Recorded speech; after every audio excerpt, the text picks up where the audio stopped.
Bismillah. Assalamualaikum warahmatullahi wabarakatuh. Bismillah, walhamdulillah, wassalatu wassalamu ala rasulillah Muhammad ibn Abdullah wa ala alihi wa sahbihi wa mawala wa ba'du. Sahabat-sahabat yang berbahagia dimanapun berada, pada kesempatan kali ini, pertemuan pertama kita akan ngaji kitab Al-Mizanul Kubra dari awal, seawal-awalnya dari kitab Muqaddimah. Sebab sebagian kawan bertanya, karena saya sudah terlampau sering membaca kitab Al-Mizanul Kubra, sebagian bertanya apa ngaji kitab Al-Mizanul Kubra-nya ini dari awal atau melanjutkan pengajian yang sudah pernah dimulai dahulu ketika saya masih ada di Mahat Ali Situbondo. Saya amat sering sekali jadi membaca kitab Al-Mizanul Kubra. Tetapi yang memvideo pengajian saya, yang menguploadnya juga nggak banyak. Jadi gara-gara itu saya berinisiatif untuk bagaimana video pengajian kitab Al-Mizanul Kubra ini menjadi banyak dan diakses oleh banyak orang. Kita berkirim Fatihah dulu kepada muallif. Kita mulai saja tanpa banyak basa-basi. Bismillahirrahmanirrahim. Al-Fatihah. Rabbi habibina wa syafi'ina wa qurrati a'yunina Rasulillah Muhammad ibn Abdullah. Thumma ila jami'il anbiya'i wal mursalin wal syuhada'i wal salihin wal ulama'il amilin, khususan ila ruhi Sidil Imam Al-Arif Billah Abdul Wahab Asy-Sya'rani wa ila jami'i masyayikhina wa asatidina, khususan ila ruhi Abuya Sayyid Muhammad bin Alawi Al-Malik Al-Hasani wa ila walidina anna Allah yu'li darajatin bil jannah wa anna Allah yunawwiru kuburahum wa yaghfiru dhunubahum bi sirril Fatihah. A'udzu billahi minasy syaithanir rajim. Bismillahirrahmanirrahim. Alhamdulillahi rabbil alamin arrahmanir rahim maliki yaumiddin. Iyyaka na'budu wa iyyaka nasta'in ihdinas siratal mustaqim صراط الذين أنعمت عليهم غير المغضوب عليهم ولا الضالين آمين. الفاتحة بنية أن الله يفتح علينا فتوح العارفين ويجعلنا من العلماء العاملين وأن الله يملأ قلوبنا بمحبته ومحبة رسوله الأمين بسر الفاتحة. أعوذ بالله من الشيطان الرجيم. بسم الله الرحمن الرحيم. الحمد لله رب العالمين الرحمن الرحيم مالك يوم الدين. إياك نعبد وإياك نستعين اهدنا الصراط المستقيم صراط الذين أنعمت عليهم غير المغضوب عليهم ولا الضالين آمين. بسم الله الرحمن الرحيم. وبالسند المتصل إلى مؤلف هذا الكتاب الإمام العارف بالله سيد الشيخ عبد الوهاب الشعراني rahimahullahu ta'ala wa nafa'ana bihi wa bi'ulumihi fid dharaini amin. Bagi teman-teman yang baru bergabung, saya ngaji dari pertama, dari awal ya, di Muqaddimah.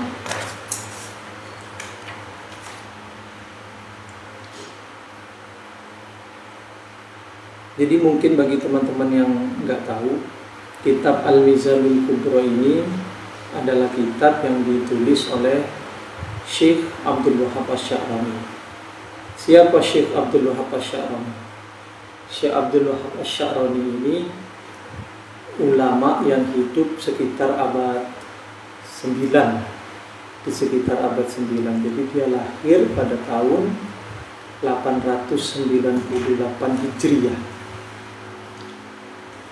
Jadi sekitar abad 9. Beliau seorang faqih, beliau juga seorang sufi besar. Beliau dikenal sebagai wali kutub di zamannya. Kalau teman-teman baca di kitab yang saya share kapan hari, kitab PDF yang saya share cetakan Alamul Kutub itu ada biografi singkat Syekh Abdul Wahab Asy-Sya'rani. Siapa sesungguhnya Syekh Abdul Wahab Asy-Sya'rani? Di situ ditulis. Ada satu bagian kelahiran Imam Asy-Sya'rani, pengaruh Imam Asy-Sya'rani dan karya-karyanya. Atharus Sya'rani wa mu'allafatuhu. Pengaruh Imam Asy-Sya'rani dan karya-karyanya. Di situ ditulis Al-Imamul Mujaddid. Syekh Abdul Wahab Asy-Sya'rani ini dianggap ditulis sebagai seorang mujaddid, sebagai seorang pembaharu. Misalnya beliau nulis kitab Al-Mizanul Kubra. Gara-gara beliau nulis kitab Al-Mizanul Kubra itu, beliau dianggap sebagai mujaddid di dalam fil fikhi, nulis kitab Al-Mizanul Kubra. Beliau dianggap mujaddid fi fahmihi lil Islam gara-gara nulis kitab Lataiful Minan wal Akhlaq fi bayani wujubi tahadduts bi nikmatillahi 'alal itlaq, yang disebut dengan Al-Minanul Kubra itu. Beliau juga dianggap mujaddid gara-gara beliau menulis kitab Al-Anwar Al-Qudsiyah fi ma'rifati qawaidis sufiyah. Di antara sekian banyak karya Imam Asy-Sya'rani itu, 3 ini dianggap sebagai karya besar yang membuat beliau dinobatkan sebagai seorang mujaddid. Sebagaimana sabda Nabi, innallaha yab'atsu li hadhil ummati ala ra'si kulli mi'ati sanatin man yujaddidu laha amra diniha. Bahwa sesungguhnya Allah, kata Nabi, setiap 100 tahun akan mengutus seorang mujaddid, seorang pembaharu untuk umat ini. Jadi itu sekilas tentang siapa sesungguhnya Syekh Abdul Wahab Asy-Sya'rani. Kita mulai saja ya. Bismillahirrahmanirrahim. Alhamdu, adapun segala puji lillahi ialah bagi Allah, alladzi ja'ala syari'atal mutahharata, yang menjadikan syariat yang suci, menjadikan bahran sebagai lautan, yatafarra'u yang bercabang minhu dari bahar, jami'u biharil ulumin nafi'ati, apa semua lautan-lautan ilmu yang bermanfaat, wal khuljani. Nah, kata orang yang belajar nahwu, al khuljani ini atof ke bihar. Khuljan itu maknanya sungai. Di sini Asy-Sya'rani menggambarkan, mengibaratkan syariat itu adalah lautan yang sangat luas, tak bertepi, sumber dari segala lautan, di mana di tengah-tengahnya ada lautan-lautan yang bernama ilmu yang bermanfaat. Wa ajra, dan mengalirkan siapa alladzi, Allah, jadawilahu, kepada sumber-sumbernya. Bahar, jadawil maknanya bisa sungai-sungai kecil ya. Ala ardil qulubi, pada tanah yang bernama hati ya, hati. Hatta sehingga rawa, puas, menghilangkan dahaga ya, puas, minha dari jadawil, qalbul qasi, apa hatinya orang yang jauh, min haitsu taklidu, dari segi taklid, li ulama'iha, kepada ulama'nya syariat, waddani, dan ini atau qalbuddani, qalbul qasi waddani, jadi jauh dan dekat dari segi taklid kepada ulama'nya. Pakai bahasa-bahasa kiasan Imam Asy-Sya'rani. Ilmu yang bermanfaat itu disebar luaskan ke hati, ke tanah-tanah. Tanah ini perumpamaan hati, yang ke tanah-tanah ya, di hati, maksudnya disebar luaskan di hati. Wa manna, dan Allah memberikan karunia ala man syaa min ibadihi, kepada orang syaa yang berkehendak siapa Allah, min ibadihi dari hamba-hambanya Allah, al-mukhtasina yang istimewa, memberikan karunia bil isyrafi untuk tahu ala yambu'i syariatil mutahharati, atas sumber syariat yang suci, wa jami'i ahadithiha, dan semua hadis-hadisnya syariat, wa athariha, dan atharnya syariat, al-muntasyirati fil buldan, yang menyebar di negara-negara. Wa atla'a, dan memberitahu kepada man syaa min ibadihi, Allahu siapa Allah, min tariqi kasyfihi, melalui jalan kasyafnya Allah, memberitahu la aini syariatil ula, atas sumber syariat yang pertama, allati yang yatafarra'u, tercabang, terlahir ya, minha dari ainus syariah, kullu qaulin, apa setiap qaul, fi sairil adwari wal azmani, di setiap waktu, wal azmani, dan di setiap zaman, di setiap masa. Ini istilahnya Asy-Sya'rani. Ibaratnya semua hukum syariat, semua qaulnya para ulama, para mujtahid itu bermuara pada satu sumber. Nah, sumber itu yang disebut sebagai ainus syariah. Jadi perlu diingat-ingat, ini akan diulang berkali-kali. Nanti bahkan ada gambarannya, ada visualisasi seperti apa ainus syariah, seperti apa aqwalul mujtahidin yang nyambung, yang bermuara kepada ainus syariah itu.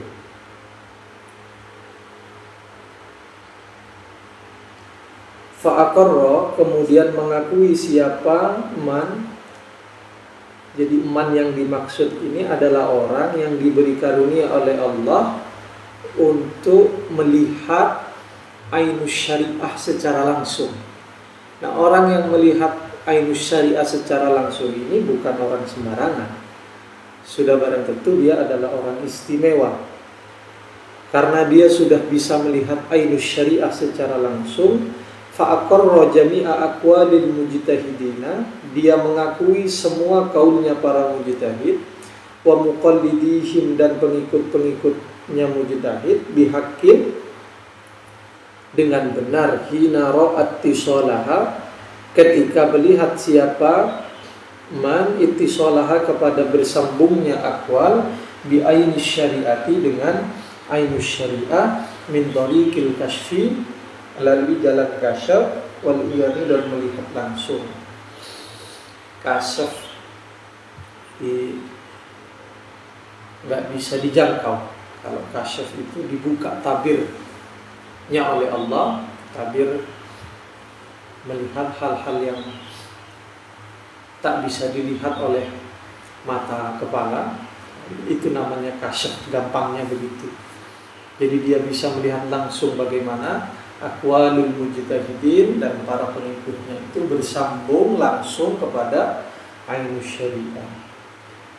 Wasyaraka, dan orang yang diberi karunia kasyaf itu melihat langsung, syaraka, setara, bersama siapa man jami'al mujtahidin, setara kepada semua mujtahid, dalam hal apa? Fi tirafihim, di dalam mengambilnya mujtahid, min ainis syariatil kubra, dari sumber syariat yang al-kubra, yang besar ya. Wa intaqasara, sekalipun kalah siapa man anhum, dari para mujtahid, fin nadhari, dalam hal berpikirnya, berpikir secara metodologis ya, untuk menggali hukum dari sumber-sumbernya. Wa ta'akhara, dan lebih akhir siapa man anhum, dari para mujtahid, fil azmani, masanya. Orang yang diberi karunia oleh Allah untuk melihat ainus syariah secara langsung ini, dia, kata Syekh Abdul Wahab Asy-Sya'rani, sudah setara dengan para mujtahid. Setara dalam hal apa? Setara atau sama, bahwa dia juga mengambil hukum seperti cara yang dilakukan oleh para mujtahid, yaitu mengambil hukum melalui langsung dari ainus syari'ah kubra yang akan diulang-ulang nanti, diingat-ingat ini.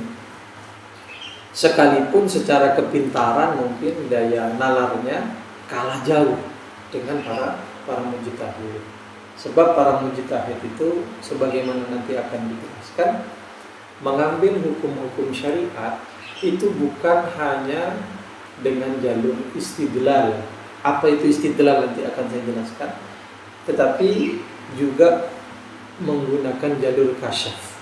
Jadi orang yang diberi karunia oleh Allah untuk melihat ainus syariah itu setara pada level kasyafnya saja. Tetapi dalam level istidlalnya boleh jadi kalah telak, kalah jauh dengan para imam mujtahid. Jauh. Cuma karena sama-sama dikasyaf, diberi karunia oleh Allah, jadi selevel dalam hal itunya. Hal melihat ainus syariah itu jadi levelnya sama. Sekalipun sudah tidak sezaman lagi. Fa inna syari'ata, karena sesungguhnya syariat kasyajaratil azimatil muntasyirati. Kata Syaroni, syariat itu ibarat sebuah pohon besar al-muntasyirati yang menjulang kemana-mana, tinggi, menyebar. Wa aqwalu ulama'iha, boleh, wa aqwala ulama'iha, boleh begitu. Dan kaul-kaulnya para ulama syariat kal furu'i, seperti ranting-ranting, wal aghsani, dan dahan-dahan. Ini syariat ini diibaratkan pohon besar. Kaul ulamanya itu ya ranting-rantingnya itu, dedaunan dan lain-lain. Maka fala yujadu, tak dijumpai lana bagi kami far'un, apa cabang, min ghairi aslin, tanpa ada asalnya. Tidak mungkin ada cabang tanpa ada asalnya. Tidak mungkin ada ranting kalau nggak ada pohonnya. Wala thamrotun min ghairi husni, tak ada pula buah tanpa husnin, dahan. Kama la yujadu abniyatun, sebagaimana tak dijumpai apa bangunan-bangunan min ghairi judronin, tanpa tembok. Tidak mungkin ada bangunan tanpa ada temboknya. Waqad ajma'a ahlul kasyfi, sungguh sepakat siapa ahli kasyaf, ala anna kullaman akhraja qaulan, sesungguhnya setiap orang yang mengeluarkan satu kaul min aqwali ulama syariati, dari kaul-kaulnya ulama syariat, mengeluarkan anha dari syariat, fa innama, hanya saja dzalika, adapun itu, keliru, benar. Anna kullaman akhraja qaulan min aqwali ulama syariati anha, fa innama dzalika, hanya saja dzalika, adapun itu, ikhraju qaulin min aqwali ulama syariati likusurihi, ialah karena keterbatasan man andarajatil irfani, dari maqam ma'rifat, maqam irfan. Kata ahli kasyaf, siapapun yang berani mengeluarkan kaulnya ulama syariat dari syariat, misalnya ini terjadi sekarang banyak terjadi. Jadi karena keterbatasan keilmuan, tidak tahu, lalu bilang ini tidak ada rujukannya dalam Al-Quran, tidak ada rujukannya di dalam As-Sunnah, padahal ada, cuma karena dia nggak tahu aja. Nah, ketidaktahuannya itu, ada satu kaul, misalnya kaulnya Imam Syafi'i. Kaulnya Imam Syafi'i ini nggak bernasab kepada Al-Quran dan As-Sunnah, diklaim seperti itu misalnya. Maka kata Asy-Syaroni yang mengutip perkataan Ahlul Kasyfi ini, ijma'nya Ahlul Kasyfi, orang yang sejenis ini, yang sembarangan begini ini, katanya, karena dia masih belum sampai kepada maqam makrifat, ya, terbatas. Boleh jadi dia pintar, dia cerdas, tetapi masih belum sampai kepada maqam ma'rifat, belum tahu ainus syariah yang disebutkan tadi itu. Jadi dia nggak tahu sama ainus syariah, bagaimana aqwalul mujtahidin wa muqallidihim itu bercabang dari ainus syariah. Dia nggak tahu itu. Fa inna Rasulullah sallallahu alaihi wasallam, sesungguhnya Rasulullah sallallahu alaihi wasallam qad amana, sungguh memberikan kepercayaan Rasulullah ulama ummatihi, kepada ulama umatnya Rasulullah, ala syariatihi, atas syariatnya Rasulullah. Karena kata Asy-Sya'rani, Rasulullah itu sudah memberikan garansi, memberikan kepercayaan kepada para ulama untuk mengawal, menjaga syariatnya Rasulullah hingga hari kiamat. Apa garansinya? Biqaulihi, dengan sabda Nabi, al ulama umana urusuli, ulamanya umat ini merupakan kepercayaannya Rasul, ya, para Rasul. Rusuli ini jamak, umana juga jamak. Malam yukhalitus sultana, selama al ulama itu tidak bercampur berbaur dengan para penguasa. Berbaur yang bagaimana maksudnya? Yukhalitu ini, mukhalatah itu artinya percampuran yang benar-benar padu. Jadi sampai nggak ketahuan mana yang ulama, mana yang umara, sampai benar-benar padu. Jadi ulamanya benar-benar cinta terhadap apa-apa yang dimiliki atau fasilitas yang dimiliki oleh para umara, para sultan. Selama para ulama itu masih terjaga dari cinta kedudukan, cinta terhadap, ini yang dibicarakan ulama yang berbaur dengan para umara, selama tidak terpengaruh hatinya, tidak menginginkan sesuatu atau fasilitas yang dimiliki oleh sultan dan umara, selama itu dia masih aman, masih dianggap sebagai ulama yang diberi garansi oleh Rasulullah sallallahu alaihi wasallam. Wa muhalun, dan adalah sesuatu yang mustahil, minal maksumi, dari orang yang maksum. Maksudnya Rasul ayu ammana, diberi garansi ala syariatihi, atas syariatnya Rasul, khawanun, siapa orang-orang yang berkhianat. Gak mungkin Rasulullah memberikan garansi, memberikan amanah kepada orang-orang yang berkhianat. Siapa orang yang berkhianat? Ya orang-orang yang, para ulama yang bercampur baur dengan para penguasa. Ulama-ulama yang gak soleh berbaur dengan penguasa seperti tadi, dengan deskripsi, dengan penjelasan seperti tadi. Gak sembarangan ulama yang berbaur lalu dituduh ulama yang gak amanah. Wa ajma'u, dan para ahli kasar sepakat aidan juga, ala annahu, bahwa sesungguhnya la yusamma ahadun aliman, tak disebut siapa satu orang aliman kepada alim, illa in bahata, kecuali jika selesai mengkaji siapa ahad, an manazi'i aqwalil ulama, dari sumber-sumber kaul-kaulnya para ulama, wa arafa, dan mengetahui siapa ahad min aina akhaduha, dari mana mengambil siapa ulama kepada aqwal minal kitabi was sunnati, apa ini dari Al-Quran atau dari as-sunnah. Ini satu hal penting juga yang diajarkan oleh Asy-Sya'rani, bahwa kata alim itu gak boleh diobrol sembarangan. Orang disebut alim itu gak semata-mata karena dia bisa ceramah misalnya. Gak semua orang bisa disebut alim. Gak semua orang bisa disebut sebagai ulama. Kata Asy-Sya'rani, dan ini juga mengutip ijma'nya Ahlul Kasfi, yang disebut alim itu ya kalau sudah selesai dan terus mengkaji kaul-kaulnya para ulama. Apa cuma kaulnya? Ya enggak.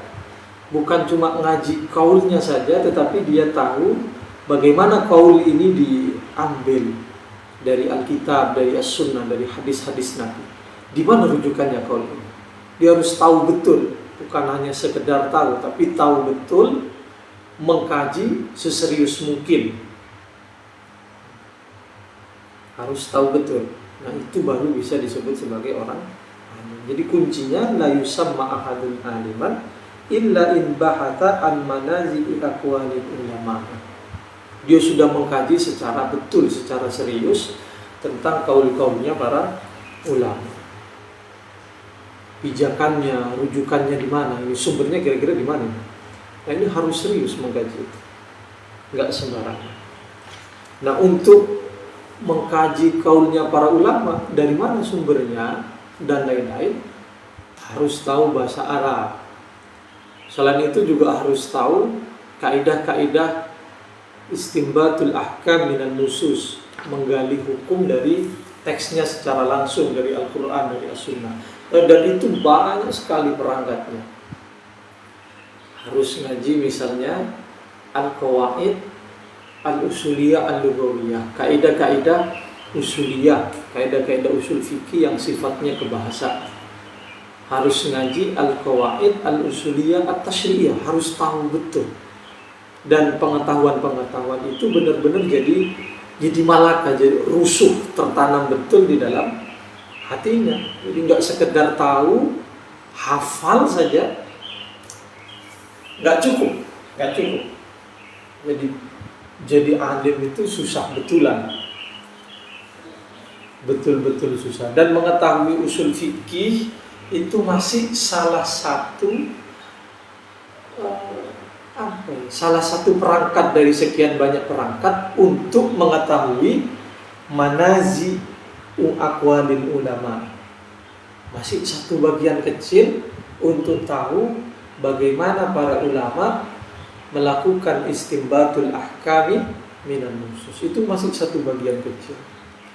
La man raddaha bi tariqil jahli wal udwan, bukan orang yang menolak aqwalus syariah bi tariq aqwalul ulama maksudnya bi tariqil jahli, dengan ketidaktahuan, wal udwani, dan kelalaian.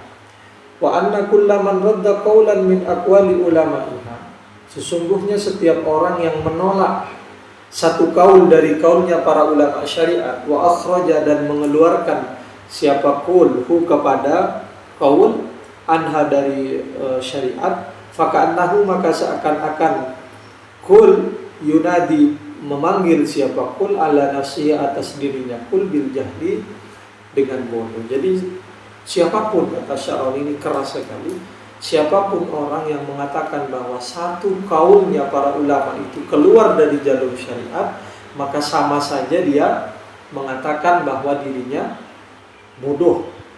Jadi ngakui kalau dirinya bodoh, benar-benar bodoh, nggak tahu. Wa yaqulu, dan seakan-akan dia berkata, alasyhadu anni jahilun, wahai kalian semua saksikanlah anni jahilun, bahwa sesungguhnya aku ini orang bodoh, bidalili hadzal qauli minas sunnati wal Qur'an. Aku bodoh atau tidak tahu, terjemahnya tidak tahu, bidalili hadzal qauli, terhadap dalilnya qaul ini, minas sunnati wal Qur'an. Jadi orang yang mengeluarkan, yang menganggap kaulnya ulama itu tidak berada pada jalur yang semestinya, tidak merujuk kepada kitab dan sunnah, sama saja dia mengatakan bahwa dirinya bodoh. Itu yang pertama. Dia teriak-teriak seakan-akan, saksikanlah kalian semua bahwa saya ini bodoh, saya ini tidak tahu bahwa kaulnya ulama ini, ulama fulan misalnya, itu merujuk kepada Al-Quran dan As-Sunnah. Itu sama seperti itu. Aksaman, kebalikannya orang, qabila aqwalahum, yang menerima siapa man aqwalahum, kepada kaul-kaulnya ulama, wa muqallidihim, dan muqallidnya, wa qoma, dan mendatangkan siapa man lahum, untuk lahum, untuk ulama, ad-dalila wal burhana, kepada dalil dan argumentasi yang kokoh, yang kuat. Berbeda atau kebalikannya orang yang menerima kaulnya para ulama, kaulnya para muqallidnya ulama, bukan hanya menerima tetapi memberikan argumentasi, mencari rujukannya, mencari dalilnya. Sudah barang tentu beda. Wa sahibu hadzal masyadisani, pemilik kedudukan kedua, derajat kedua ini, la yaruddu qaulan min aqwali ulama syariati, dia yang kedua ini tidak akan menolak kaul dari kaulnya para ulama syariat, illa ma khalafa nassan aw ijma'an, kecuali sesuatu yang menyalahi nas atau ijma'. Tetapi Wala'allahu barangkali man la yajiduhu tidak akan menjumpai siapa manhu kepada ma fi kalami ahadin minhum fi sa'ilil azmi. Nah, orang yang jenis kedua ini mulai dari aksaman qabila aqwal, orang yang menerima kaulnya para ulama, mencari rujukan, mencari dalilnya, dia tidak akan pernah menolak kaulnya para ulama kecuali yang benar-benar berbeda, menyalahi terhadap sharihul kitab as-sunnah, benar-benar menyalahi kitab dan as-sunnah. Tetapi boleh jadi, kata Asy-Sya'rani, tidak mungkin dia akan menjumpai kaulnya para ulama yang lepas begitu saja dari Al-Quran dan as-sunnah. Itu nggak mungkin. Wa ghayatu, puncaknya man annahu lam yattali ala dalil. Puncaknya ya dia nggak tahu sama dalilnya saja. Ya sudah barang tentu kalau nggak tahu itu bukan berarti nggak ada. La annahu bukan berarti man yajiduhu menjumpai manhu kepada qaul mukhalifan li sharihi sunnati awil Qur'an, berbeda atau menyalahi terhadap tegasnya as-sunnah dan Al-Qur'an. Sharih itu tegas.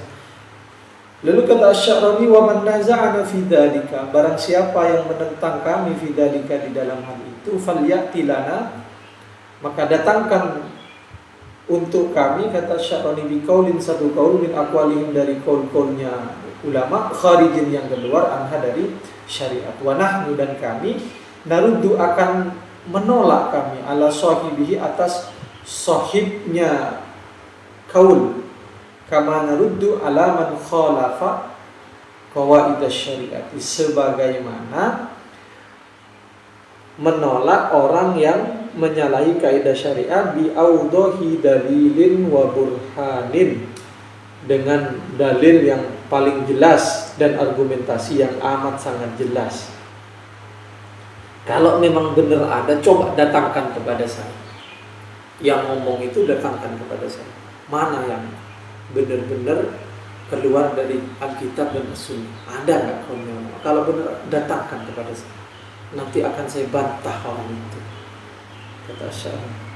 Tsumma in waqa'a dzalika mimman yadda'i sihhatat taqlidi, kemudian jika terjadi apa hal itu, penolakan itu terjadi mimman yadda'i sihhatat taqlidi, dari orang yang mengklaim dia sebagai muqallid lil a'immati, kepada para imam, falaisa huwa bimuqallidin lahum.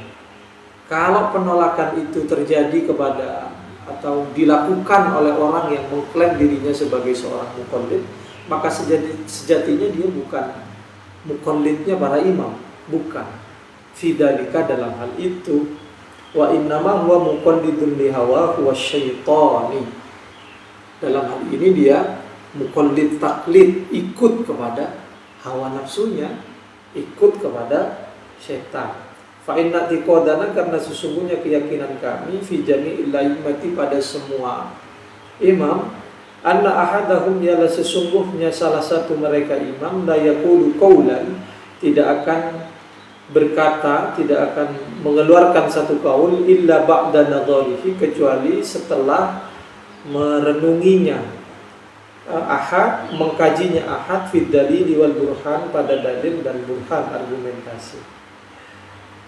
Karena keyakinan kita, kata Asy-Sya'rani, semua para imam itu berfatwa, mengeluarkan hukum itu enggak sembarangan. Pasti mikir dengan serius, mencari dalilnya, argumentasi yang kokoh, baru benar-benar dikeluarkan itu hukum dari Al-Quran dan As-Sunnah, diproduksi. Jadi proses produksinya, produksi hukum yang dilakukan oleh para imam mazhab itu enggak sembarangan. Wa haitsu atlaqna al-muqallida fi kalamina. Nah, ini dijelaskan siapa yang dimaksud muqallid oleh Asy-Sya'rani. Ketika kami ucapkan muqallid, fa inna ma muraduna bihi, hanya saja maksud kami bihi dengan muqallid, man kana kalamuhu mundarijan tahta aslin min usuli imamihi, adalah orang yang perkataannya itu include tahta aslin min usuli imamihi, di bawah satu prinsip, satu kaidah di antara kaidah-kaidah yang dibuat oleh imamnya. Jadi Muqallid beneran yang disebut oleh Imam Asy-Sya'rani di sini. Muqallid yang benar-benar berpegang terhadap satu kaidah atau kaidah-kaidah dari para imamnya. Muqallid yang serius yang dimaksud muqallid. Kalau tidak masuk kriteria itu ya bukan muqallid. Wa illa, dan kalau bukan begitu, fada'wahu taqlidalah huzurun wa buhtan. Kelemannya orang muqallid at-taqlida kepada taklid lahu kepada imam zurun wa buhtan. Kelemannya zur, ya, bohong, wa buhtanun, dan ya, bohong juga, palsu, keleman palsu. Ngaku muqallid tetapi nggak pakai kaidah imamnya. Misalnya saya ngaku sebagai muqallidnya Imam Syafi'i, tetapi kalamnya saya itu layan dari juta ta'aslin min usuli Imam Syafi'i, tidak make, gampangnya tidak memakai kaidah-kaidah yang dibuat oleh Imam Syafi'i. Kalau saya nggak make itu, maka sesungguhnya saya bukan muqallid. Klaim yang saya sampaikan itu hanya sebuah kebohongan, klaim palsu, ngaku-ngaku sebagai seorang muqallid dari imam tertentu. Dalam hal ini yang saya contohkan, ngaku-ngaku sebagai muqallidnya Imam Syafi'i. Wa ma tamma qaulun min aqwali ulama syariati, dan tak ada ialah di sana adapun satu kaul min aqwali ulama syariati kharijun yang keluar an qawaidis syariati dari kaidah-kaidah syariat fi ma'alimnahu. Wa innama aqwaluhum, hanyasanya adapun kaul-kaulnya para ulama, kulluha semuanya aqwal baina qaribin wa aqraba, antara dekat dan lebih dekat, wa ba'idin wa ab'ada, jauh dan lebih jauh, bin nadhari dengan melihat di maqami kulli insanin, terhadap kedudukan setiap manusia. Wasyu'a'u nuri syariati, adapun pancaran cahaya syariat, yasmalu itu meliputi, menjangkau apa pancaran, hum kepada mereka ulama, kullahum semuanya, wa ya'ummuhum, dan mencakup mereka semua. Jadi mereka dapat pancaran cahaya syariat.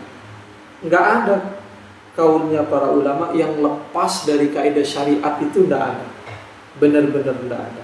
Yang ada, kata Asy-Sya'rani, ya hanya ada yang dekat, ada yang lebih dekat, ada yang jauh, ada yang agak jauh, gitu-gitu saja. Kalau yang keluar plek dari kaidah-kaidah syariah itu enggak ada. Nanti visualisasinya ada jauh sekali, nanti masih akan ada gambarannya nanti. Bagaimana aqwalul ulama itu bercabang dari ainus syariah, ada yang dekat, ada yang jauh, agak dekat, agak jauh, itu ada. Nyampe mana ini?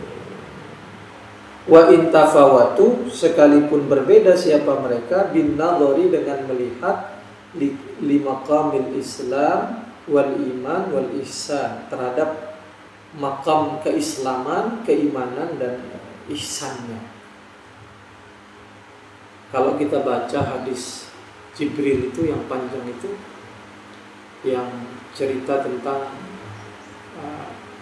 Nabi Muhammad yang ditanya oleh salah seorang yang tidak dikenal, yang kemudian di akhir kisah disebut sebagai malaikat Jibril, kata Nabi, tanya tentang akhbirni anil Islam, akhbirni anil iman, akhbirni anil ihsan, sampai belakang tanda-tanda kiamat. Islam itu ya kamu bersyahadat, baca 2 syahadat, kamu sholat, kamu zakat, dan seterusnya. Kata para ulama hadis, pada saat Nabi menjelaskan tentang Islam, di situ penjelasan Nabi merepresentasikan eksistensi syariat.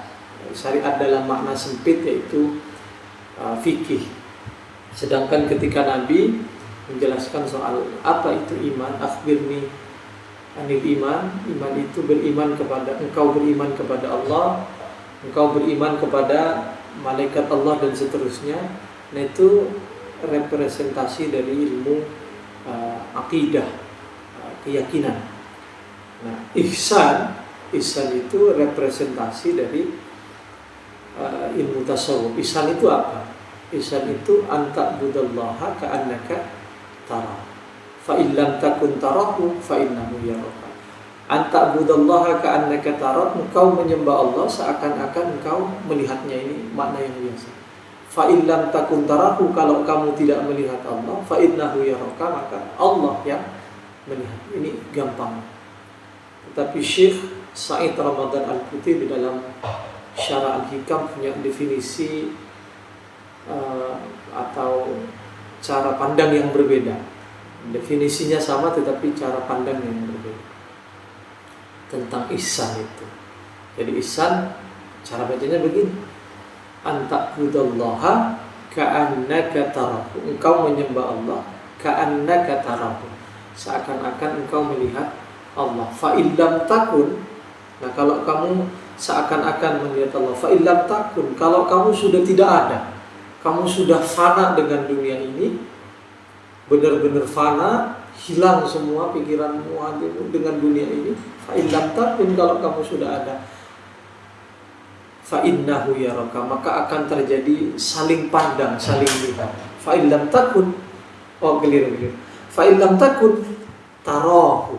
Nah, kalau kamu sudah tidak ada, kalau kamu sudah hilang, benar-benar hilang, tarahu, kamu akan benar-benar melihat Allah. Nah, itu definisi satu cara pandang yang diungkapkan oleh Syekh Said Ar-Ramadan Al-Quti. Jadi tidak seperti yang pertama. Kalau yang pertama, anta'budallaha ka'annaka tara, fa illam takun tarahu fa innahu yaraka. Ini berhenti pada fa illam takun, kalau kamu sudah tidak ada, sudah habis keinginan-keinginan nafsu duniawi, tarahu, maka kamu akan benar-benar melihat Tuhan. Nah, perbedaan para mujtahid itu di sini, di makom Islam, iman dan ihsan. Beda, tafawatu bin nadhari di makom Islam wal iman wal ihsan. Sudah lama kalau saya baca nggak merasa lama, merasa sebentar aja. Karena baca menjelaskan itu nggak kerasa. Yang kerasa itu kalau sudah mendengarkan. Kata Nabi, min fitnatil alim ayyakunal kalamu ahabba ilaihi minal istima'. Termasuk ujian orang alim itu, dia lebih senang ngomong daripada mendengarkan.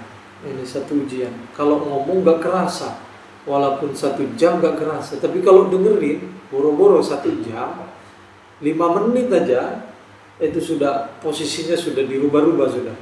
Udah gak betah mendengarkan omongan orang itu. Nah, itu satu ujiannya orang alim. Gimana, lanjut apa enggak ini? Lanjut aja lah. Masih sebentar ini. Lanjut dikit lagi. Ahmadu, aku memujihu kepada Allah, hamdaman karo amin aini syariati, sebagaimana pujiannya orang yang minum dari sumber syariat al-mutahharati, hatta syabu'ah, sampai kenyang ya. Warawa, dan puas, minha, dari aini syariah, al-jism wal jananu, hatinya puas, al-jism, jasadnya juga puas, dohirnya puas, batinnya juga puas. Wa alima anna syariata Muhammadin, dan tahu siapa aman bahwa sesungguhnya syariatnya Nabi Muhammad sallallahu alaihi wasallam, ja'at syariatan wasi'atan, datang apa syariat, syariatan sebagai syariat, wasi'atan yang luas, jami'atan lagi mengakomodir, lima qaumil Islam wal iman wal ihsan. Wa annaha, dan sesungguhnya syariat, la haraja wala dayqa fiha, tidak ada kesusahan, wala dayqa, dan tak ada kesempitan, fiha, di dalam syariatnya Nabi, ala ahadin, atas satu orang minal muslimina, dari umat Islam. Wa man syahida dalika fiha, barang siapa yang bersaksi dalika kepada itu, kesulitan dan kesempitan, fiha, di dalam syariat, fasyuhuduhu, maka adapun persaksiannya man tanattu'un, itu persaksian yang mengada-ada, wa buhtanun, dan persaksian yang dusta. Jadi syariatnya Nabi Muhammad itu nggak ada yang susah, nggak ada yang sulit, nggak ada yang berat. Kepada siapapun, untuk siapapun tidak ada yang berat sesungguhnya. Lalu waman syahida dzalika, siapapun yang bersaksi melihat bahwa syariatnya Nabi Muhammad itu adalah syariat yang memberatkan, yang susah, maka persaksian itu adalah persaksian palsu, persaksian yang didasarkan terhadap kebohongan. Fa innallaha ta'ala qala, karena sesungguhnya Allah Ta'ala berfirman, wa ma ja'ala 'alaikum fid dini min harajin. Allah tidak menjadikan atasmu di dalam agama min harajin, berupa tak menjadikan kesusahan, kesempitan. Jadi Allah tidak pernah membuat hambanya kesulitan di dalam menjalankan syariatnya. Wa man idda'al haraja fid din, barang siapa yang mengklaim ada haraj, ada kesusahan di dalam agama, faqad khalafa sharihal Qur'an, maka dia sudah menyalahi sharihal Qur'an, menyalahi penegasan Al-Qur'an. Al-Qur'annya jelas-jelas mengatakan wa ma ja'ala 'alaikum fid dini min haraj. Kok ada orang yang mengklaim bahwa ada kesusahan di dalam menjalankan syariatnya Nabi Muhammad sallallahu alaihi wasallam. Wa ashkuruhu syukra man adima kamala syariati Muhammadin sallallahu alaihi wasallam. Wallahu a'lam. Al-Fatihah. A'udzubillahi minasyaitonir rajim. Bismillahirrahmanirrahim. Alhamdulillahirabbil alamin arrahmanir rahim maliki yaumiddin. Iyyaka na'budu wa iyyaka nasta'in. Ihdinas siratal mustaqim. Shiratal ladzina an'amta 'alaihim ghairil maghdubi 'alaihim waladdallin. Iya. Sahabat-sahabat, kita akan bertemu lagi besok, dan setiap hari saya akan ngaji seperti ini. Nanti kalau misalnya bacanya terlalu lambat, kurang cepat, nanti teman-teman bisa komen atau hubungi saya di nomor yang saya cantumkan nanti. Bisa hubungi saya, misalnya ngajinya kecepatan atau terlalu lambat, penjelasannya terlalu bertele-tele, apa terlalu simpel, kurang tinggi, nanti disampaikan ya, di komen boleh, atau sampaikan ke chat ya, nanti dihubungi saya. Jadi itu saja, kita ketemu lagi besok. Setiap hari ya ketemu, harus semangat. Besok kita ketemu lagi jam 3:30. Jam 3:30 ya, lebih dikit nggak apa-apa ya. Mungkin ini dari saya. Wassalamualaikum warahmatullahi wabarakatuh.